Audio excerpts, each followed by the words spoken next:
بزرگوں، دوستوں، بھائیوں، اللہ اور اس کے محبوب رسول صلی اللہ علیہ وآلہ وسلم کے شہدائیوں، انشاءاللہ تعالی آج بھی ہم گزشتہ سے پیوستہ ہوتے ہوئے نماز کی جو اہمیت ہے، اس کی جو فضیلت ہے اور نماز نہ پڑھنے والوں کا جو انتہائی عبرتناک انجام ہے، اس سے متعلق قرآن و سنت کے کیا تعلیمات ہیں، کیا دلائل ہیں، انشاءاللہ تعالی آج ہم مزید ان کا احاطہ کریں گے اور مزید اللہ نے اگر ٹائم دیا تو یہ بھی دیکھیں گے کہ نماز پڑھنے کے فائدے کیا ہیں۔ تو اس سے پہلے کہ ہم آج کی بات کا آغاز کریں، مختصراً پچھلے جمعے کے 2-3 جو نکات ہیں وہ آپ کی خدمت میں گوش گزار کر دیے جائیں تاکہ آپ کو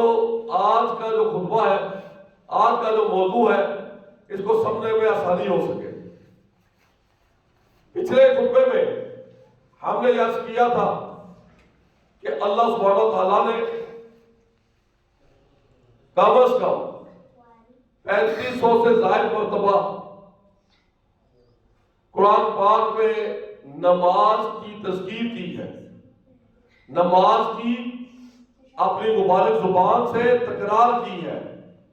کہ نماز پڑھو، نماز کی اہمیت کو سمجھو۔ اور حضور صلی اللہ علیہ وسلم نے اس سے بھی مزید یہ ارشاد فرمایا کہ 25,000 مرتبہ آپ صلی اللہ علیہ وسلم کے مبارک ارشادات موجود ہیں جو نماز کی تاکید سے متعلق ہے، نماز کی اہمیت سے متعلق ہے۔ اور جو شخص بھی اللہ، اس کے رسول پر اور یوم آخرت پر ایمان کا دعویٰ کرتا ہو، وہ کس طرح سے،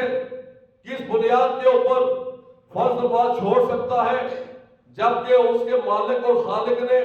3500 بار ایک دن میں نماز کی تذکیر کی ہو، نماز کا کہہ رہے ہو،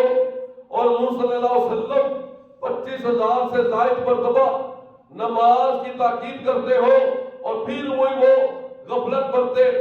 نہ پڑے، تو ایسے موقع پہ اللہ سبحانہ تعالیٰ کا یہ ارشاد کہ نماز پڑھو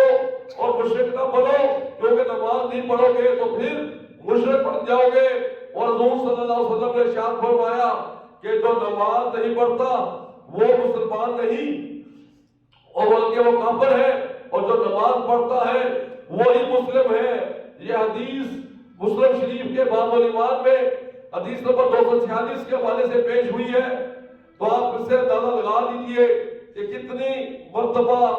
اللہ تعالیٰ نے اس کی تاکید فرمائی اور ایسے نہ کرنے والے کے متعلق کیا وحی سنائی، اور حضور صلی اللہ علیہ وسلم نے بھی کس قدر سختی سے اس کی تنبیہ فرمائی۔ مزید نماز افضل ترین عبادت ہے اور اس جیسا فرض کوئی اور فرض اس کی جگہ نہیں لے سکتا۔ ہر فرض میں رخصت ہے لیکن نماز میں رخصت نہیں ہے، نماز کی جھوٹ کی گنجائش کسی صورت میں نہیں ہے۔ تو یہ چند نکات پیش کرنے کے بعد آج ہم مزید آگے چلتے ہیں اور یہ دیکھتے ہیں کہ اللہ تعالیٰ کی جانب سے کیا ارشاد ہوتا ہے کہ وہ لوگ جو نماز نہیں پڑھتے، تو سورۃ المدثر میں اللہ سبحانہ تعالیٰ نے ان کے متعلق ارشاد فرمایا کہ جب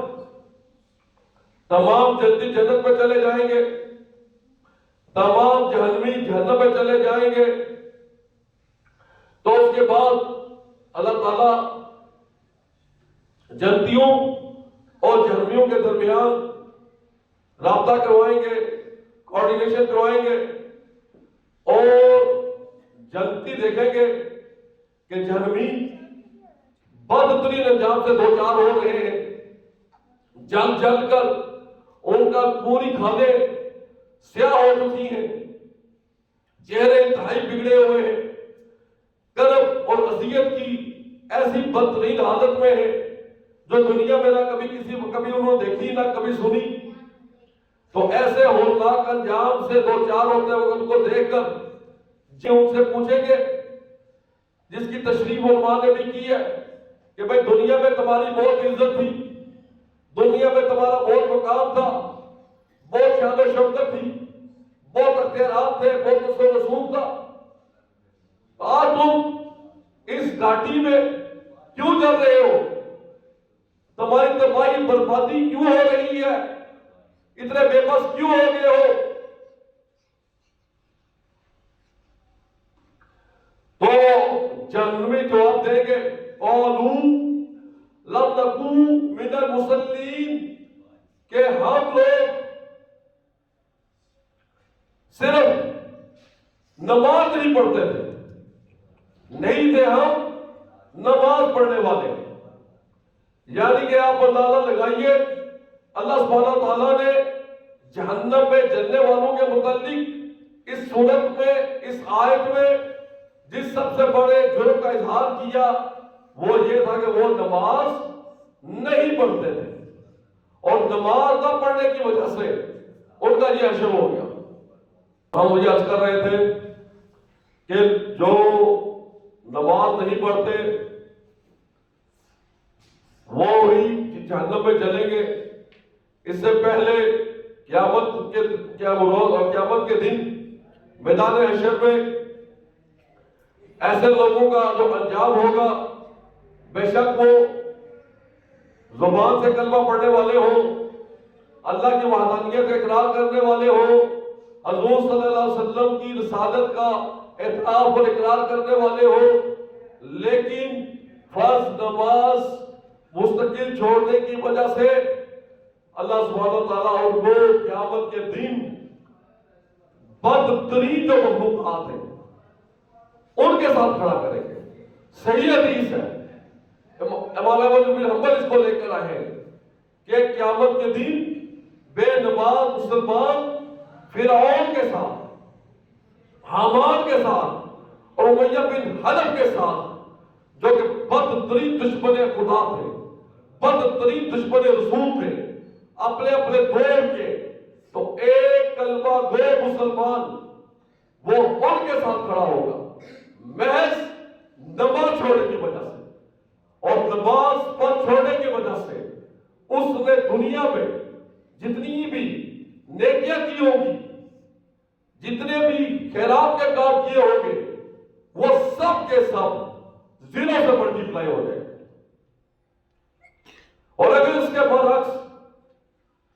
کسی کی نمازیں پوری ہوئی اور اس کی دنیا میں نیکیاں کچھ کم بھی ہوئی،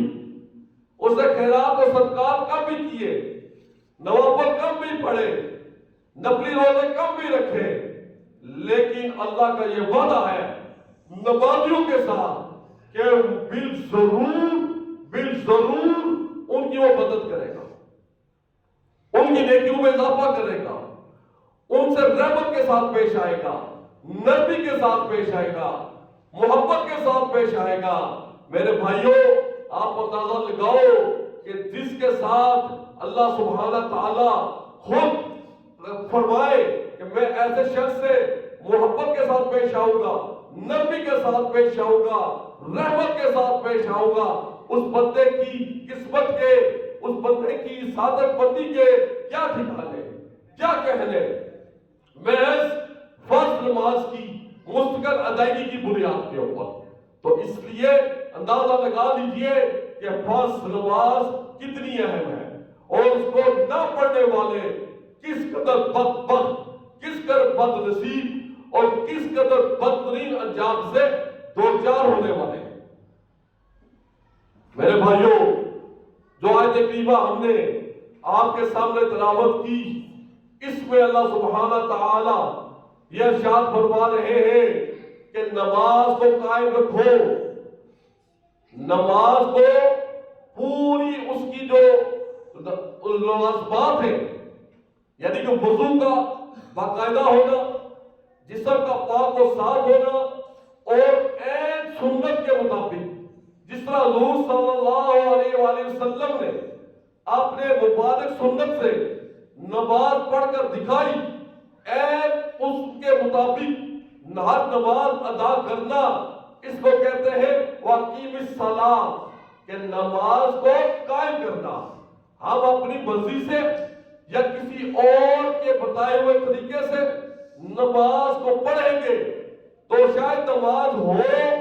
یا نہ ہو، اللہ بہتر جانتا ہے، لیکن جو طریقہ حضور صلی اللہ علیہ وسلم کی مبارک سنت سے ثابت ہوا ہوگا، اس کے مطابق جو نماز پڑھے گا وہی نماز اللہ کے ہاں قبول ہوگی۔ پھر فرمایا کہ نماز ایک ایسا مبارک عمل ہے جو کہ انسان کو فواہشات سے روکتا ہے۔ ان الصلاۃ تنہی عن الفحشاء والمنکر، فحشا میں صرف بے حیائی نہیں آتی، صرف زناکاری نہیں آتی، ہر بڑا گناہ، چوری، ڈکیتی، قتل، زنا، یہ سب کچھ خواہشات میں آتے ہیں۔ انسان بے حیا اور ڈھیٹ قسم کا ہوتا ہے جسے حدود اللہ کی پرواہ کرنے کی ذرا سا بھی احساس نہیں ہوتا، ہر لمحے ہر قدم پر وہ اللہ کی حدود کو پابند کرنے پر تلا ہوتا ہے، تو انتہائی بے حیا اور فحش قسم کا انسان ہوتا ہے۔ تو لہذا اگر کسی نے ان برے اعمال سے اپنے آپ کو بچانا ہے، کیونکہ شیطان انسان کا جو کھلا دشمن ہے، وہ بار بار انسان پر حملے کرتا ہے، اس کو برگلاتا ہے، اس کو نماز نہ پڑھنے کے لیے طرح طرح سے اس کے دل میں الجھ پیدا کرتا ہے، وسوسے پیدا کرتا ہے، اس کو برائی کے راستے پر لے کر جاتا ہے۔ کبھی یہ کہتا ہے چلو تم نے نماز پڑھ لی، نیکی کر لی، ابھی گناہ کا موقع آیا ہے، گناہ کر لو، پھر نماز پڑھو گے تو اللہ تعالیٰ تمہارے گناہ کو معاف کر دیں گے، تو بھی گناہ کر لو۔ لیکن آپ یہ دیکھیں اللہ سبحانہ تعالیٰ نے فرمایا کہ جو نماز پڑھتا ہے وہ گناہ نہیں کرتا، وہ منکر کام نہیں کرتا۔ ہم یہ دیکھتے ہیں ہماری جو اپنی زندگی ہے کسی حد تک اس بات سے مطابقت رکھتی نظر نہیں آتی۔ آپ کہیں گے کہ ہم نے بہت سارے بندے دیکھے جو ریگولر نماز پڑھتے ہیں، باجماعت بھی نماز پڑھتے ہیں، لیکن ان کی زندگیوں میں، ان کے کردار میں، ان کے رویوں میں تضاد بھی بہت زیادہ ہے۔ وہ بے ایمان بھی ہے، وہ بدکار بھی ہے، وہ بہت زیادہ لالچی اور حریص بھی ہے۔ تو اگر نماز پڑھ کر یہ کام تو نہیں ہو سکتے، تو یہ کام کیوں ہو رہے ہیں؟ یہ سوال پیدا ہوتا ہے۔ اللہ سبحانہ تعالیٰ فرما رہے ہیں کہ نماز بے قابو سے روکتی ہے، تو نماز ریگولر پڑھنے والا پھر بھی یہ کام کر رہا ہے، تو ایسی بات کیوں ہے؟ میرے بھائیوں، اگر آپ اس بات کی حقیقی طور پر کھوج لگائیں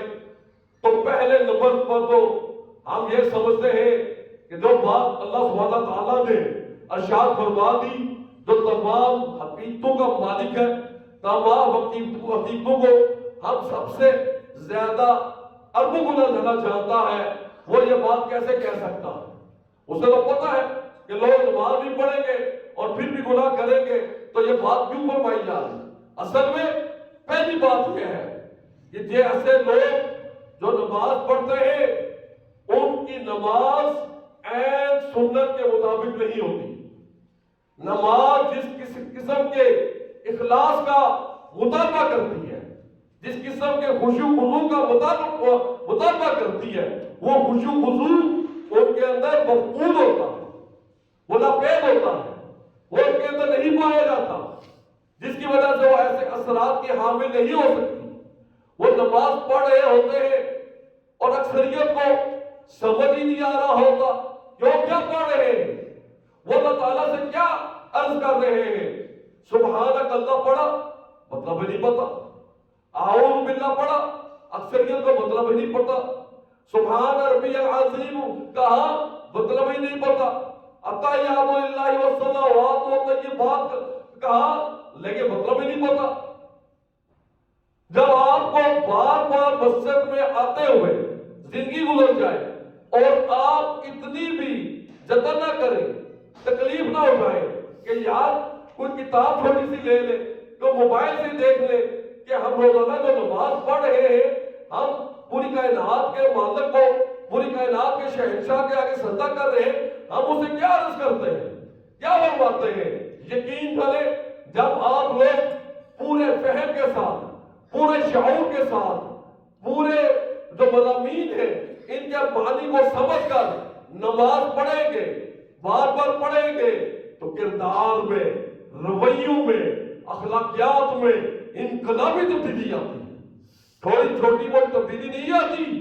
بہت بڑی تبدیلی آتی ہے۔ یہ اللہ سبحانہ تعالیٰ کا ارشاد ہے۔ واقعہ وہ بندہ ثابت کر دیتا ہے، وہ نماز بھی پڑھ رہا ہے اور خواہشات سے بچا ہوا ہے، وہ نماز بھی پڑھ رہا ہے اور منکرات سے بچا ہوا ہے، کیوں؟ وہ نماز کو اس کے تمام جو تعلیمات ہیں، تمام جو رکین ہیں، تمام جو اس کے لوازمات ہیں، خشوع خضوع، اخلاص اور شعور اور محبت اور تعلیم سمجھ کر وہ پڑھ رہا ہے۔